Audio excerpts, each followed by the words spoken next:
Meaning of doorway. Doorway. Doorway.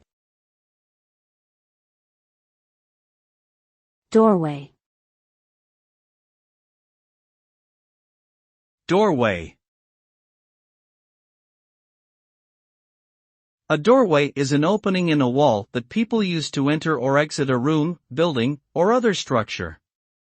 It can be made of various materials such as wood, metal or glass, and may have a door or not. Doorways serve as transitional points that separate different spaces, and they form an important part of the architecture of buildings. They also provide privacy and security, and can be designed to fit the style and purpose of the space they lead to. Overall, doorways are essential elements of architecture and provide access and passage to different areas.